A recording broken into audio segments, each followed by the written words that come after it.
আমরা প্রথমে কারোর সাথে মিশি আর তারপর ধীরে ধীরে তাকে নিজের অভ্যেস করে ফেলি, তাকে কমফোর্ট জোন করে তুলি।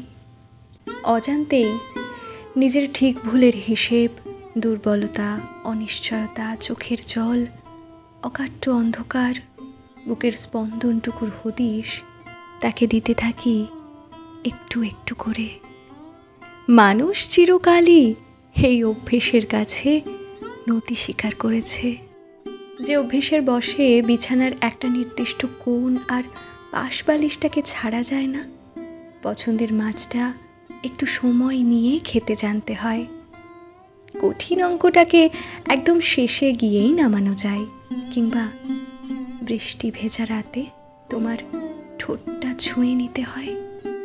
যে অভ্যেসকে উপেক্ষা করতে না পেরে রবীন্দ্রনাথ কখনো লিখে ফেলেছিলেন, গোপনে তোমারে সখা কত ভালোবাসি।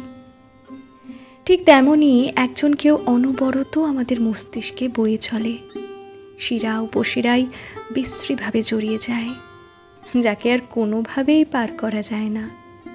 আমরা শুধু দিন গুনি, ভেতর ভেতর তুমুল ঝড়ের জন্ম দিই। দূরত্ব বাড়লে মন খারাপ করি, খুব কাছে থাকলে আঁকড়ে ধরে থাকি মনে মনে।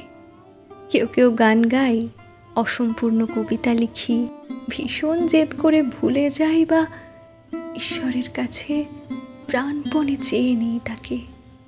এটুকুই যা আমাদের ক্ষমতা।